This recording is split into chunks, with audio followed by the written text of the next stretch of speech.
It's Tuesday, 25 February. Welcome to the President's Daily Brief. I'm Mike Baker, your eyes and ears on the world stage. And apparently back on the road again.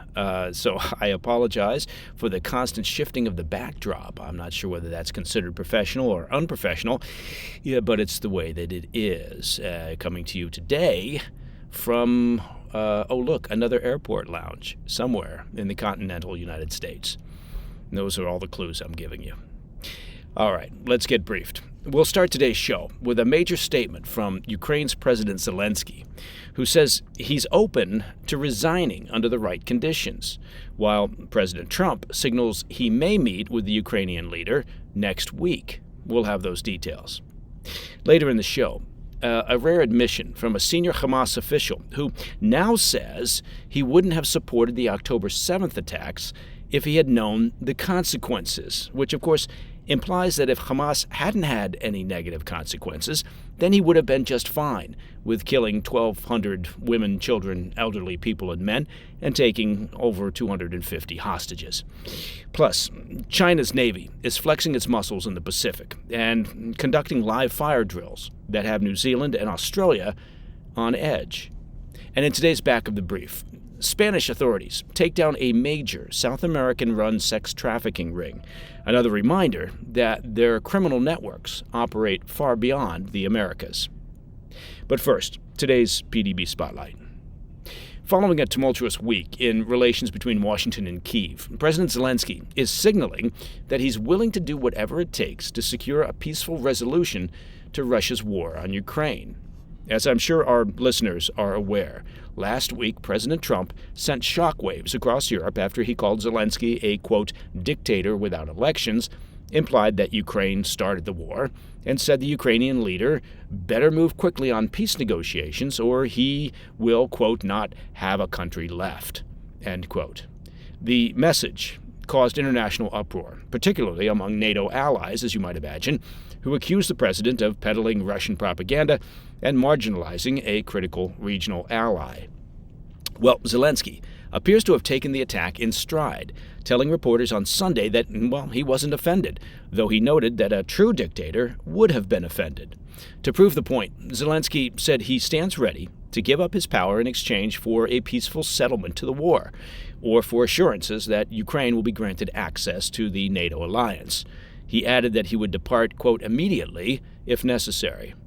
Zelensky declared, quote, if to achieve peace you really need me to give up my post, I'm ready. I can trade it for NATO membership if there are such conditions, end quote. The comments came on the eve of the third anniversary of Russia's invasion of Ukraine and just 1 week after U.S. officials kicked off bilateral discussions with Moscow in the Saudi capital of Riyadh, which excluded representatives from Kyiv and NATO. The talks have stoked concerns that the Trump administration could cut Ukraine out of the negotiating process entirely and acquiesce to a settlement that favors Russian interests. But the frosty tensions between Washington and Kyiv, appear to be thawing, at least somewhat. During an online meeting of the Group of Seven, or G7, on Monday, Zelensky and Trump spoke over the phone in an effort to bridge their divide. While the pair likely didn't fully bury the proverbial hatchet, Zelensky described it as, quote, very good conversation, and expressed optimism that the U.S. would continue to maintain its support for Kyiv, despite the Trump administration's recent overtures to Moscow. Zelensky reiterated his call for a face-to-face meeting with Trump, saying it's critical that they get together and on the same page before any potential summit between Trump and Putin. Zelensky added that they have made progress on a potential deal to grant the U.S. preferential access to Ukraine's rare earth minerals, though details of what that deal may entail are not yet clear. Last week, Zelensky provoked Trump's ire by publicly rejecting an initial U.S. offer regarding critical Ukrainian resources. Zelensky said the offer failed to provide Kyiv with any U.S. security guarantees, something that he argues are critical to achieving a, quote, just peace in the region. But it appears both sides are now close to a deal that will address those concerns, at least according to a report from The Hill. Trump, for his part, signaled on Monday that he could meet with Zelensky imminently to finalize an agreement. Speaking from the Oval Office alongside French President Emmanuel Macron, Trump said, quote, "I will be meeting with President Zelensky. In fact, he may come in this week or next week to sign the agreement," end quote. U.S. officials have argued that such a deal would be mutually beneficial, as it would give the U.S. a powerful strategic incentive to provide long-term security guarantees for Kyiv to deter future Russian aggression. Trump has also said it would serve as a viable way for the U.S. to recoup the money spent on military assistance for Ukraine since the war began. While nothing is finalized, Treasury Secretary Scott Bessent said Monday that negotiations on a minerals deal were now at the, quote, 1-yard line. All right, coming up next, a senior Hamas official now says he wouldn't have supported the October 7th attacks if he had known the fallout. Oh. Plus, China's Navy flexes its muscles with live fire drills that have New Zealand and Australia on alert. I'll be right back. Welcome back to the PDB.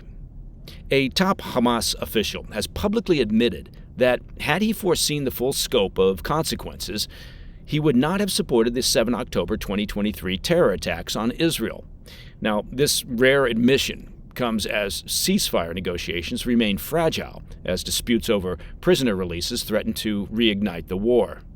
For months, Hamas leaders have steadfastly defended the terror attacks, which killed roughly 1,200 Israelis and led to the capture of some 250 hostages. In response, Israel launched a relentless military campaign against the Iran-backed terror group, eliminating senior Hamas officials and reducing much of the enclave to rubble. Despite Israel's military response, Hamas leadership had, until now, largely stood by its decision. But in an interview with the New York Times, Moussa Abu Marzouk, the Qatar-based head of Hamas's foreign relations wing, admitted that had he anticipated the scale of Israel's retaliation, it would have made it, quote, impossible for him to support the terror operation. To be fair, if he now regrets that move and truly feels bad about the destruction in Gaza, perhaps he and the other top Hamas leadership, at least those that are still alive, could donate their billions of dollars that they've siphoned off from the organization over the years and give it to the reconstruction effort. That's just a thought. Notably, Abu Marzouk claimed he was not informed of the specific plans for 7 October, but confirmed that Hamas's political leadership had backed the broader objective of attacking Israel. His remarks fueled speculation about divisions within Hamas leadership. While Abu Marzouk appears to acknowledge regret over the attack's fallout, mind you note he doesn't regret the attacks, hardline figures, particularly those aligned with Hezbollah and Iran, remain entrenched in their defense of the terror operations. The timing of his statement is, well, far from incidental. Ceasefire negotiations have reached an impasse, with Hamas refusing to engage in further discussions until Israel fulfills its commitment to release over 600 Palestinian prisoners. As we reported on Monday's PDB, Israel delayed the latest prisoner release following Hamas's handover of 10 Israeli hostages, 6 alive and 4 dead. Israeli officials accused Hamas of violating terms by staging humiliating handover ceremonies and using captives for propaganda. In response, Hamas lashed out, calling Israel's decision a, quote, blatant violation of the deal and warning that talks will not proceed unless the agreed-upon terms are met. The White House has backed Israel's move, calling it an appropriate response to Hamas's, quote, barbaric treatment of hostages. With the first phase of the ceasefire set to expire on Saturday, uncertainty, well, obviously looms. President Trump's Middle East envoy Steve Witkoff is expected to travel to the region this week in a last-ditch effort to extend the first phase of the ceasefire and secure the release of additional hostages. So far, Hamas has released 25 living Israeli hostages and 4 dead, with another 4 bodies scheduled for handover on Thursday. In total, 33 Israeli hostages are set to be exchanged for roughly 1,900 Palestinian prisoners. But Hamas has made it clear that no further talks will take place unless the prisoner releases proceed in full. For now, the ceasefire hangs by a thread. Whether Abu Marzouk's remarks signal a deeper shift within Hamas or a calculated ploy to sway negotiations remains an open question. But with hostages, prisoners, and fragile diplomacy at stake, The coming days will determine whether war resumes or if peace holds. Okay, turning to the South Pacific. China's Navy conducted 2 unprecedented live fire drills last week, sparking security concerns from New Zealand and Australia as Beijing flexes its growing military reach. The exercises, involving 3 People's Liberation Army, or PLA, Navy warships, showcased China's growing firepower, including long-range missile systems that analysts say signal Beijing's ambitions to operate far beyond its traditional maritime sphere. New Zealand's Defense Minister, Judith Collins, called the drills a significant escalation, citing the fleet's advanced weaponry as a cause for concern. On Monday, Collins stated in a Radio New Zealand interview, quote, "The weapons they have are extremely capable. One has 112 vertical launch cells and has a reported anti-ship ballistic missile range of 540 nautical miles." The drills didn't just catch defense officials off guard, they also disrupted commercial aviation. Airspace warnings, typically issued half a day or a full day in advance, came with just a few hours' notice, forcing passenger jets to reroute mid-flight. The last-minute advisory drew criticism from Australia, with Prime Minister Anthony Albanese stating that China, quote, "could have given more notice." Well, that's not exactly a sharp rebuke. A New Zealand Navy frigate shadowed the Chinese flotilla, which was last seen roughly 280 nautical miles east of Tasmania. The presence of a Type 055 destroyer, that's the PLA Navy's most powerful surface combatant, underscored the growing operational confidence of Beijing's naval forces. A maritime security expert described the sight of a fully armed PLA Navy combat flotilla this far south as, quote, "unusual," noting that China's shift from near-seas operations to far-seas training is part of its broader strategy to establish itself as a true blue-water navy capable of operating across open oceans. Beijing's naval ambitions have expanded dramatically over the past decade. What started as regional dominance in the South China Sea has evolved into anti-piracy missions in the Gulf of Aden, naval exercises in the Indian Ocean, and now live fire drills deep in the South Pacific. While still trailing the U.S. Navy in global reach, China is aggressively working to close the gap. Predictably, Beijing dismissed the backlash from Australia and New Zealand — I told you that would be predictable — with the Chinese Defense Ministry accusing both nations of, quote, hyping up the drills and making, quote, unreasonable accusations. Meanwhile, Chinese state media doubled down, warning Western nations to get used to seeing the PLA Navy in their waters as Beijing continues its military expansion. According to the Pentagon's latest assessment on Beijing's military, China now boasts the world's largest naval fleet, with over 370 ships and submarines. Under President Xi Jinping, the PLA Navy's rapid buildup is aimed at securing key maritime interests, protecting overseas assets, and directly challenging U.S. naval dominance in strategically vital sea lanes. While China maintains that its operations adhere to international law, the growing presence of PLA warships in traditionally Western-aligned maritime zones is sure to heighten tensions with Australia, New Zealand, and, of course, their Western allies. All right, next up. A major sex-trafficking ring with ties to South America has been dismantled in Spain, with dozens arrested and dozens of victims rescued. I'll have that story in the back of the brief. In today's back of the brief, if you thought that South American transnational gangs were just a problem in the U.S., well, think again. Authorities in Spain announced Sunday the bust of a staggeringly massive sex trafficking ring led by 2 Colombian women and a Spanish man, who are accused of abducting more than 1,000 women over the past year, mostly from Colombia and Venezuela. Police arrested a total of 48 suspects during a series of raids over the weekend on 8 properties, including 3 brothels, rescuing nearly 50 victims of the criminal enterprise. It's according to a report from the German outlet DW. The women were reportedly lured from South America to Spain over the past year, with the promise of steady jobs in the cleaning and beauty sectors.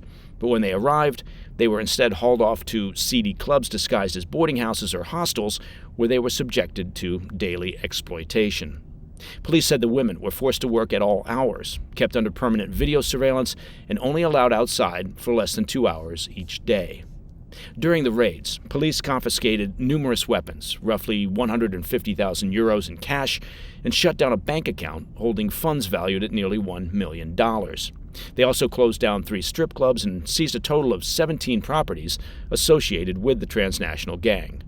6 of the suspects arrested, including the 3 ringleaders, are currently being held in pretrial detention. The other 42 suspects were released on bail to face trial at a later date. They include property managers and taxi drivers who shuttled the women between the various sites. Authorities said they discovered the transnational trafficking network thanks to anonymous tips left on a dedicated police hotline.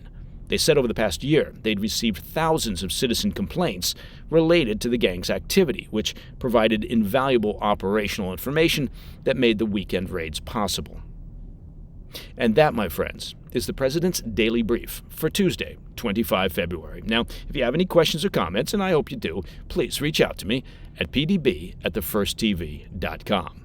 And just in case you didn't get the memo, if you'd like to listen to the show ad-free, it's simple. Just become a premium member of the President's Daily Brief by visiting pdbpremium.com. I'm Mike Baker, and I'll be back later today with the PDB Afternoon Bulletin. Until then, stay informed. Stay safe. Stay cool. Hey, thanks for tuning in. If you enjoyed this video, don't forget to hit that like button and leave a comment, a really positive, nice, and kind comment. That would be appreciated. And if you're not already subscribed to our channel, make sure to subscribe and turn on notifications so you don't miss any of our daily updates.